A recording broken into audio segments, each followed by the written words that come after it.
Hello guys, welcome back my YouTube च्यानलमा हजुरहरूलाई स्वागत छ मेरो भिडियोमा हैन। अनि आज चाहिँ म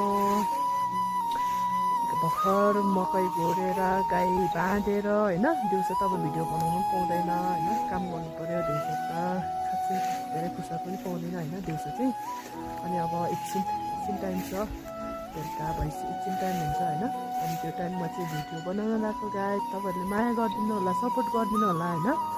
अनि गाउँघरमा आजभोलि राम्रो टावर पनि आउँदैन हैन, नेट पनि चल्दैन, 4G को टावर पनि राम्रो दिँदैन हैन। अनि हाम्रो गाउँतिर एकछिन यहाँ दिउँसो बेलुका बिहान त्यस्तै 10-11 बजीदेखि त्यस्तै 6-7 बजीसम्म राम्रो चल्छ नेट हैन, त्यहाँदेखिको त नेटै चल्दैन क्या। त्यही छ हाम्रो गाउँमा चाहिँ समस्या। अनि तपाईँहरूको गाउँतिर चाहिँ कस्तो छ आजभोलिको टावरहरू हैन। अब सहर बजारतिर त वाइफाई भइहाल्छ, गाउँतिर त अब वाइफाई पाउँदैन नि त। वाइफाई त के अब बिजुली नै खासै हैन जोडेको छैन हाम्रो गाउँतिर चाहिँ। अनि के भन्नु अरू, त्यस्तै हो गाइज, गाउँले जिन्दगी यस्तै छ हैन। गाउँमा बसेपछि त नेटको समस्या हुन्छ, के क्या समस्या गाउँमा बसेपछि त।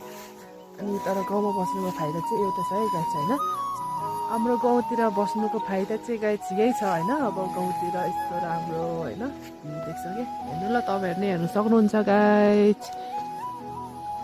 हाम्रो गाउँतिर चाहिँ यत्तिको राम्रो फुलहरू पनि फुल्छ गाइज हैन। तपाईँहरूले मन पर्यो भने प्लिज सब्सक्राइब चाहिँ जसरी भए पनि गरिदिनु होला हैन। यस्तै भिडियो हेर्नु चाहनुहुन्छ भने सब्सक्राइब गरेर अलमा राखिदिनु होला गाइजहरू।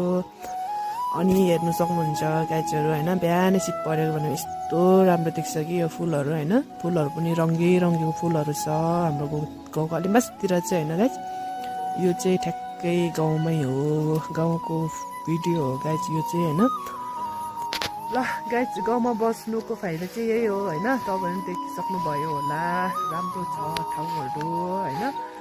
अहिले यहाँ त अलिक गहिरो छ हैन, अलि हुन्छ क्या गहिरो छ। माथि डाँडामा, यो माथिको डाँडामा गएपछि त वाउ स्वर्गमा पुगे जस्तो हुन्छ यार गाइजहरू। म तपाईँहरूले भोलि गएर देखाउने छु त्यो डाँडामा चाहिँ। तपाईँहरूले भिडियो हेरिदिनु होला अर्को भिडियो पनि गाइज। By by.